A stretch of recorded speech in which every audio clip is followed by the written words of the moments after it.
banner that he's painted himself with. The deal that we were offered, this is what it is. You can have your rights back to your music after Puff went under and somebody else bought our catalog. So this is long after we have 2 double platinum albums, $14, $15 an album from 2 million albums is, what is the math on that? 48 million? So I worked for free for the first 6-7 years of my career, basically. And this benevolent man who's just now had a change of heart and has decided to pay us as talent and also as writers. We're credited with publishing. So basically, we only get the amounts due since Sony bought our catalog. Okay. So streaming for the past couple years, it's about $800, $900, some in the hundreds. Okay.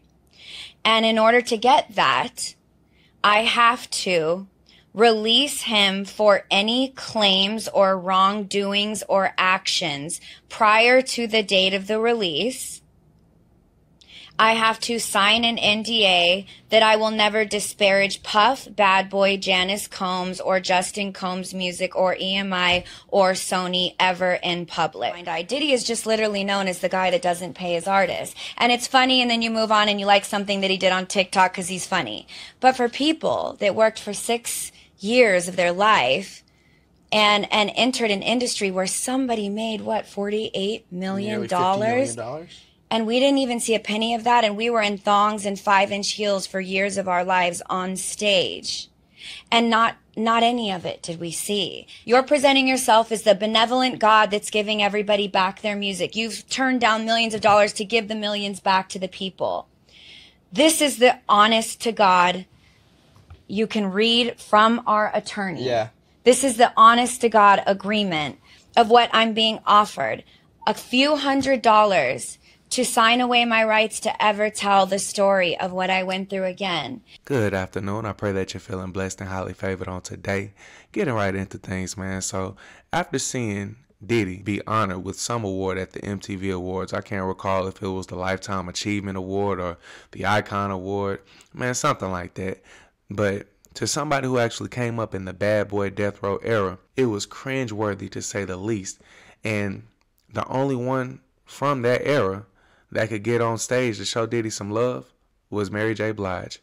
And I'm sure that's only because she isn't broke and needing Diddy to survive. You know, with her newfound success on Power, she's in a place to where she not only understands the business and is not bitter, but she is actually able to comprehend Diddy's shrewd moves at times. But, you know, to see him on stage trying to perform the hits by himself and with his little son coming out there trying to perform the legendary Mase verse, man, it was laughable.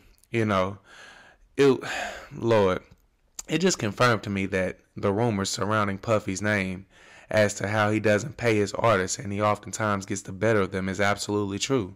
Think about that for a lifetime achievement, that they could only get one artist, or they couldn't get any of the real artists to come out there who he's collaborated with and done music with to show him some love. That's unfathomable. Oftentimes, as you know, we as black people already have a hard time trusting our own, but it compounds the situation when we think of those who have traditionally been gatekeepers pushing that, oh man, that's our people versus the white man. Come on over here and we gonna eat, we gonna do business, and you know, we just gonna flourish.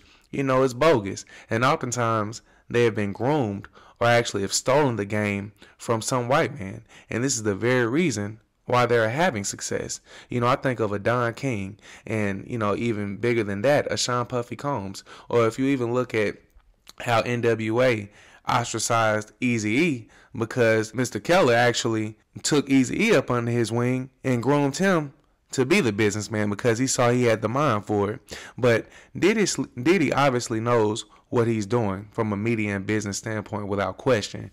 But we got to keep it real. We know that Brother Love, as he likes to refer to himself, is fake. Think back to how he was represented in Biggie's movie back in 2008. I believe he was presented like he was the savior, always giving the positive thing to do, and was just a shining light of positivity in Biggie's life. You know, he also has managed to rewrite history like he had nothing but love for Tupac and Death Row. He didn't know why they was dissing him, and, you know, allegedly even having something to do with it, according to Keefe D, having something to do with Tupac's demise, that is.